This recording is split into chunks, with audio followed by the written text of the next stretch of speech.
36 corporation చైర్మన్లు మొన్న ఇచ్చారు. సగానికి సగం మంది రెడ్లు తప్ప మీకు ఇంకెవరన్నా కనిపించారా నాకు చెప్పండి ఒకసారి.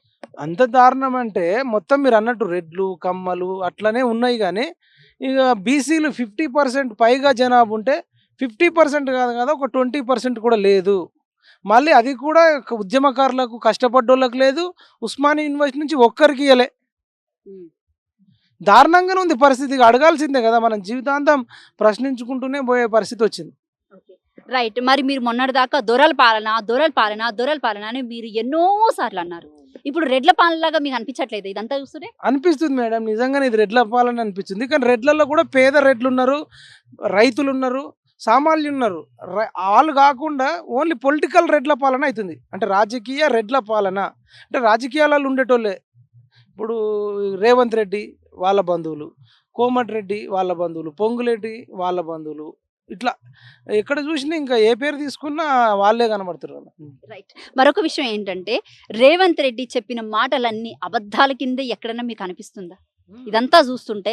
అంటే ప్రజల్ని అసలు నమ్మించి మోసం చేసి ఇప్పుడు అధికారంలోకి వచ్చి లిటరలీ ఎలా ఉంది అంటే ప్రజల్ని మోసం చేసే కదా, నన్ను గెలిపించండి నేను చూసుకుంటాను నేను ఉద్యోగాలు ఇప్పిస్తాను అన్న మనిషి ఇప్పుడు ఏమైపోయాడు? దాని గురించి మీరేం చెప్తారు? అదే ఇక మేమే షాక్లో ఉన్నాము. అసలు పరిస్థితులు చూస్తుంటే మాత్రం వీళ్ళేదో తేడా కొడుతుంది.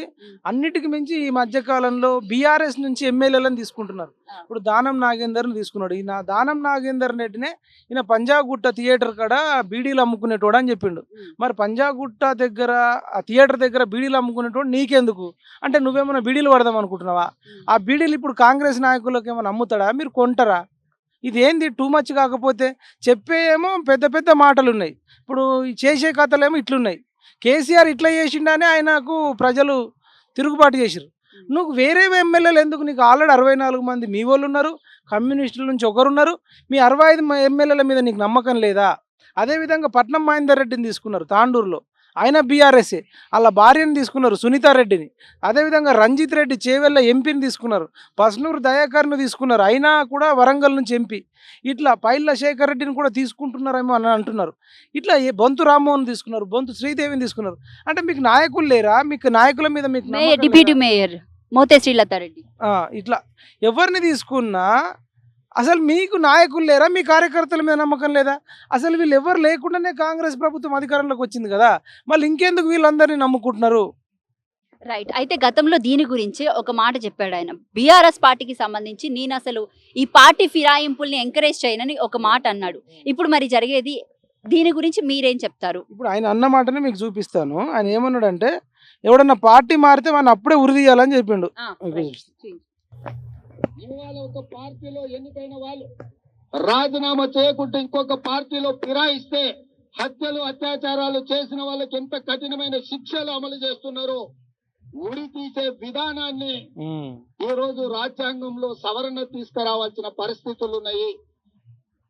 ఏ కోశాన కూడా ఒక పార్టీ సింబల్ మీద ఎన్నికైన ప్రజాప్రతినిధి పార్టీ మారితే మరు క్షణమే వారి సభ్య ఇది అయిపోయింది. ఇది చూడొచ్చు మీరు కెమెరా. దానం నాగేంద్ర రెడ్డి ఇక పక్క నవ్వుకుంటే రేవంత్ రెడ్డితో ఉంటున్నాడు. మరి రేవంత్ రెడ్డి గారు ఇప్పుడు మీరు ప్రెస్ మీట్ పెట్టి ఎవడైతే పార్టీ మారుతాడో ఎమ్మెల్యే కానీ ఎంపీ కానీ వాడిని వెంటనే ఉరి శిక్ష చేయాలని ఇప్పుడు దానం నాగేందర్ని పక్క కూర్చుని పెట్టుకొని చెప్పాలా.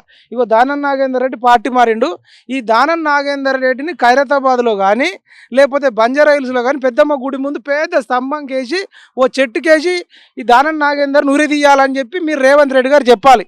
అట్లనే రంజిత్ రెడ్డి గారిని కూడా చేవెళ్ళ ఎంపీ ఆయనను కూడా ఉరిదీయాలి.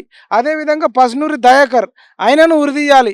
బొంతు రామ్మోహన్ అన్నను ఆయనను తీస్తే ఆయనను కూడా అంటే బొంతు రామ్మోహన్ ఇంకా పోటీ చేయలేడు అనుకో, సరే వీళ్ళు చెప్పేది పోటీ చేసిన వాళ్ళ మీద అంటారు కదా.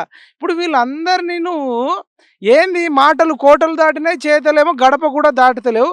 దానం నాగేందర్ను రేవంత్ రెడ్డి ఉరిదీయాల, ఆయననే తలారిలాగా పనిచేయాలి. ఇప్పుడు ఆ తల ఉరేసేటప్పుడు దాన్ని నాకు తాడేసి ఉరేసి మెడకేసినప్పుడు ఇట్లా గుంజుతారు అన్నట్టు, ఆ పని రేవంత్ రెడ్డి చేయాలని చెప్పేసి మీ ఛానల్ ద్వారా నేను కోరుకుంటున్నాను.